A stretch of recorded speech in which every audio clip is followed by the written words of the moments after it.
Good evening and welcome to Chatbox with Sam. Tonight's guest is musician and artist Selwyn Birchwood. We hope you enjoy the show. Hi Selwyn, how are you? I'm doing great. I appreciate you having me on. And I'm honoured that you attended my show. I know you've been busy with your music lately. All right. I didn't get the fancy accent. Oh, you did. I wouldn't call it fancy, but it's definitely different. I'm not the Queen's English. I really do like your last music video that was posted on Facebook, and people can find you on Facebook at Selwyn Birchwood. So for Selwyn, I have a few questions to ask. I'm trying to find the familiarities in human beings and how we're uniquely different. So the first question I'm going to ask is, if you were to encourage the younger generation, what would be your main focus? Encourage them in music or encourage them in life? Both.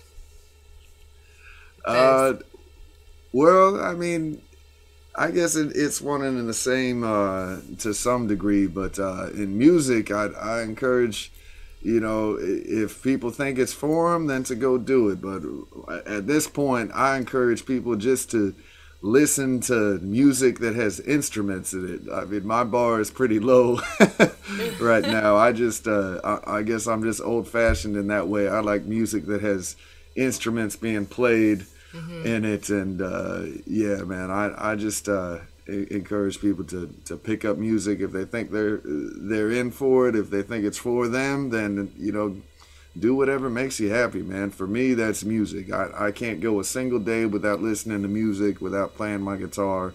It's my passion. It's thankfully my job. And it's what I love to do. If I was on a desert island somewhere, then that's what I'd be doing, is writing songs and playing music. If I had a Make-A-Wish Foundation wish, I'd be wishing to be able to tour the world like I am, and to be able to record albums and share my music with people. And that's what I love to do in life. And whatever that is that other people feel is for them, then that's what you need to do, man. I don't subscribe to, and I don't dig the whole do something that doesn't make you happy for 5 days and 60 hours a week, and then have 2 days to be semi-happy and tired. I think whatever it is that you want to do, if you have to do that for a while, the way that I did, I worked a day job until I was able to not, but don't let your passion leave you. Right, follow your dreams, pursue them. Yeah. Thank you very much, Selwyn. So what actually inspired you into this career, the music career? What gave you that push forward?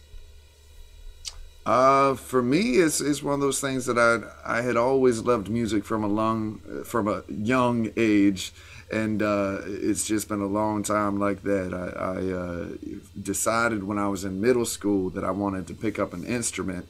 But even when I look back now, I look at all the old cartoons that I used to like and all the movies that I used to like, and I realized that it had a bunch of blues music in it. And that's really what turned me on. And I decided I wanted to play an instrument when I was 12 or 13, and landed on guitar, and I was just kind of playing what was on the radio, sort of a thing. And then I got to see Buddy Guy when I was 17, and that's what turned my world upside down. I said, whatever this is, that's what I want to learn, that's what I want to do. Buddy Guy's since now been inducted in the Rock and Roll Hall of Fame and Kennedy Center honors and everything on down. But I walked into that show not knowing what to expect, and I was just not prepared for the level of soulfulness and the level of talent and charisma and just connection with the audience. And that was it for me. It affected me so much. It was 3 days later that I woke up and I'm like, man, what was that? And, it just never left me. I spent every day since trying to hone my craft and try to work to get to where I want to go. And it feels like it's come full circle now, because, you fast forward some years and I've done dozens of shows with Buddy Guy all over the world. The last show I did with him was in Vienne, France, for 15 to 20,000 people at a 100-year-old amphitheater over there. Oh, wow. And my latest album actually was produced by Buddy Guy's producer, Tom Hambridge, which is amazing as well. So it's one of those things that keeps turning, I guess. And let's not forget that you grew up listening to Jimi Hendrix. Absolutely. Jimi Hendrix, since blues music isn't in the mainstream, you have to have sort of a portal or a doorway to find it. And for me, that was through Jimi Hendrix. That's where I first saw Buddy Guy's name. Yeah. And when you look back at his bio, you find all those old blues guys, Muddy Waters and Elmore James, B.B. King. And when I heard those sounds, it was like I found a sound that I'd been looking for. And, man, never turned back. So Sonny always said, your friend Sonny, play with your heart. Yeah. Absolutely. I started with Sonny Rhodes' band when I was 19 years old. And, I had the chance to really do pretty much an apprenticeship with a Texas blues legend at such a young age. And I would be scrambling, practicing as best I could on our days off and really being hard on myself. And, that's what Sonny said. He says, you got to play with your heart. He said, there's always going to be a better guitar player. There's always going to be a better singer, but no one's going to be able to play and sound like Selwyn Birchwood better than you can. Right. And I've never really forgotten that. And that's one of the things that I think is so cool about blues music is that it's so personal. You can find a style, you can find a sound that's your own and kind of express yourself in a very individual way. And I feel like that's something that's kind of being lost a little bit more in the landscape these days, as people want to kind of tell you you're supposed to sound like this or you're supposed to sound like that. And I've never been about that, man. I've always been about writing my own music and telling my own story in my own voice and my own way. And my newest album, Living in a Burning House, I'm confident in saying that I've found my sound with this album. And, I'm excited to be able to share it with everybody, along the way. Right. I know you won an award in 2013.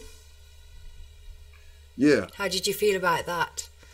Felt great. I actually I won. It's called the International Blues Challenge in 2013. It's pretty much an international battle of the bands for blues music, and you have to win a local competition to be able to compete up in Memphis, Tennessee. So I won for the Tampa Bay area and went up in 2013 and competed, and we ended up getting first place out of over 250 bands from around the world. Then 2014 I got signed with Alligator Records. Fast forward, 2021, I'm on my third record that we just released with Alligator Records. I performed in 16 countries since that time, and before COVID, we never left the road. We constantly toured. We're about to leave out for a short tour this weekend. We're doing 8 shows in 9 days, and then come back home for a quick rest. And keep getting after it, man. You hit the pavement running, and we don't stop, man. I know it's a hard industry, like the film industry. It's non-stop, and COVID did put everybody in a stalemate position for a while there in the industry and in the music industry. So, out of all the charities you could choose from, which charity would you choose to advocate for, and why? Which one holds dear to your heart, or which ones hold dear to your heart? Man, I don't have a specific preference. I just am about the money getting to where it's supposed to go. And a lot of times, it's kind of up in the air what percentage of what gets there. If I had to absolutely choose, I'd probably choose something to do with homelessness. Yeah. I think that's one of the worst things is just, you pass people and if you really put yourself in their shoes and think about what they have to go through and just to live day to day, I mean, it's a really awful thing. And it's one of those things that I've never been comfortable just giving money, because I know there's percentages of still the same thing, Right. not knowing where that money's going. Right. But several, you know, multiple consistently, I'll you know, give them food, or I'll take them in a store. If they're outside the store asking for money, I'll say, you know, I don't have any money to give you. If you want to come in, you know, we could grab what you want, and I'll do that happily. But Right. that's one thing that I've always felt kind of called toward or connected to for one reason or the other. Right, yeah, I know, I've seen that around, and I always try and give them a little something. I even took one man into McDonald's, and, you know, they all looked at me and frowned, so I gave them my accent, and then they just was quiet. There you go. So yes, that's a very good answer, because, you know, they didn't choose, especially the veterans, they didn't choose this life. It was just, Man. you know, bad time. So, how do you feel about what has transpired since COVID-19? About everything? What's your perspective on the whole situation? I mean, from the standpoint of being a musician, it's been pretty crazy. You know, pre-COVID, I went from never being in one place to only being in one place. And, you know, I really, for years, I was living a lifestyle of being in a different city every night and constantly on the road, constantly moving, and to go from the time then where it's like I couldn't wrap my head around that people, you know, some people in somewhere go and sleep in the same bed every night. Like, that was bizarre to me.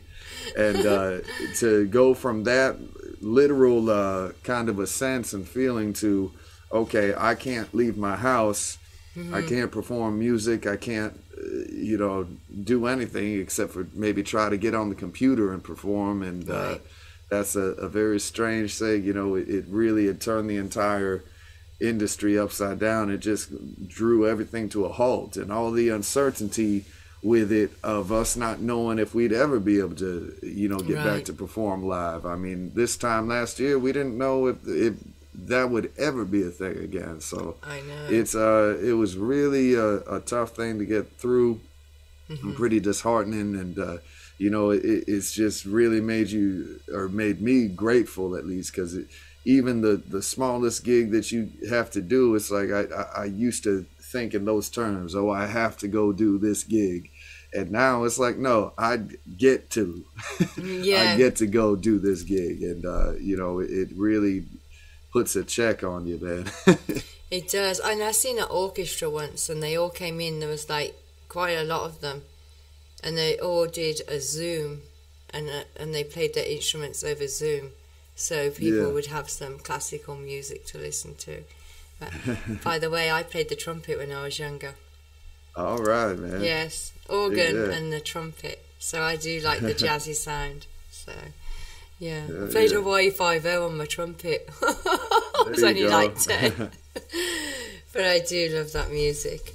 So yeah, it was hard on everyone, and the death rate, and then the vaccines, and what I found is that instead of, because in unity I think we're stronger, and I found there was a lot of division when the politics took over the science, and people were judging if you thought one way or another, and that always happens with politics. So I think the politics should have been kept out of it and should have been left to the science.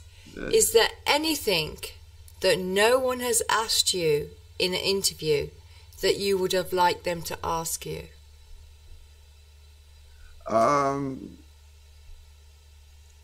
That's all. Actually, It's a trick question. Someone has asked me that in an interview before. Really? And I didn't know how to answer it then, and I'm not sure how to answer it now. But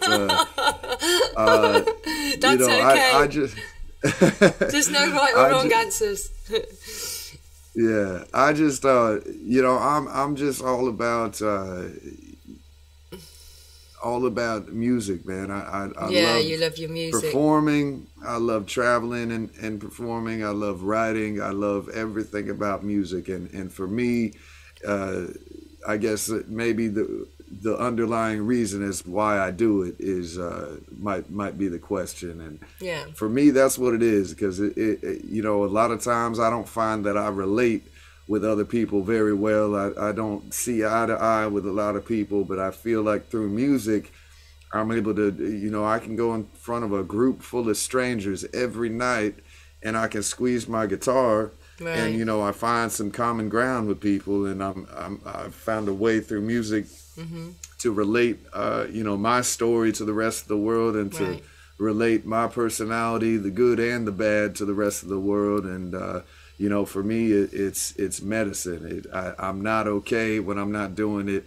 And, you know, I feel like that's my way to kind of put some positivity back out into the world, and to try to feel like I'm doing something productive and useful with my time here, man. So that's what it is for me. You certainly are, because music is the way to the soul. And sometimes when words are failing, music will change the atmosphere of a room completely. Absolutely. With everybody. Even if no one's agreeing with words, they'll agree with music when there's music being played, and that's when Absolutely. They can relate to each other. Music is definitely makes memories, you know. It's definitely. Would you like to discuss your band members and what you've got coming up for the future? Because I know you're just releasing this live video now on Facebook, and they can find you on Facebook. If you want to keep up with the band, the easiest way is through our Instagram. It's just @Selwyn Birchwood, or through the Facebook is @Selwyn Birchwood Band, or www.selwynbirchwood.com. I keep all the tour dates on there. If you want to get your hands on some new music, I got all of the CDs and records and vinyl. All that stuff is at alligator.com, which is for Alligator Records website. And yeah, man, I'm excited for people to get ears on this newest record. It debuted at #1 on the Billboard Blues chart. It debuted at #1 on the iTunes Blues chart. And I'm just ecstatic at the response I've been getting from the music that I've written, instead of, you know, getting up there and playing some random cover songs, man. Right, I know. I've never seen, you know, the challenge in getting someone to listen to a cover song. You're trying to convince someone that they love a song that they've already loved for years. And I feel like the art part of it comes in when you write your own song and, you know, try to get the same effect. I feel like that's the real challenge, man. Would you like to talk a bit about your band members? Yeah, I've got Reggie Oliver on the baritone saxophone, who has been playing with me for about 14 or 15 years. On the bass guitar, I've got Donald Huff Wright, who's been playing with me for about 10 years. On the drums, we've got a new drummer. His name is Byron Garner, and he's been with us about 6 months or so, as well as the keyboard player Michael Hensley has been with us about 6 months as well. But yeah, man, we're excited to be out here moving and shaking again, getting back out on the road and doing it, man. That's awesome. I know music is in your soul and you write from your soul, because most writers do. Is there one particular song that you have that really sets your soul on fire, that really, I know they all do, but is there one particular one that is very close to you, your heart? And what's the name of that song that you wrote? Well, yeah, I mean, every song I write is close to me. It's like trying to pick a favorite child, sort of a thing. Right.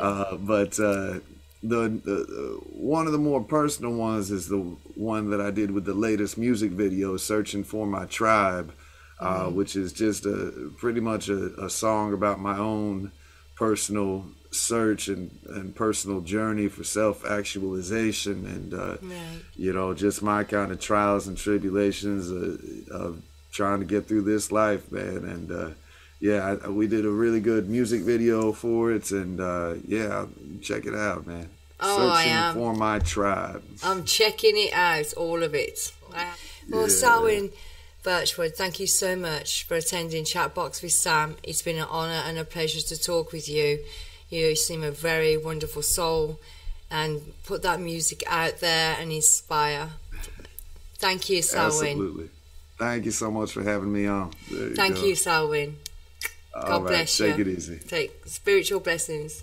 Bye-bye. You too. Bye-bye.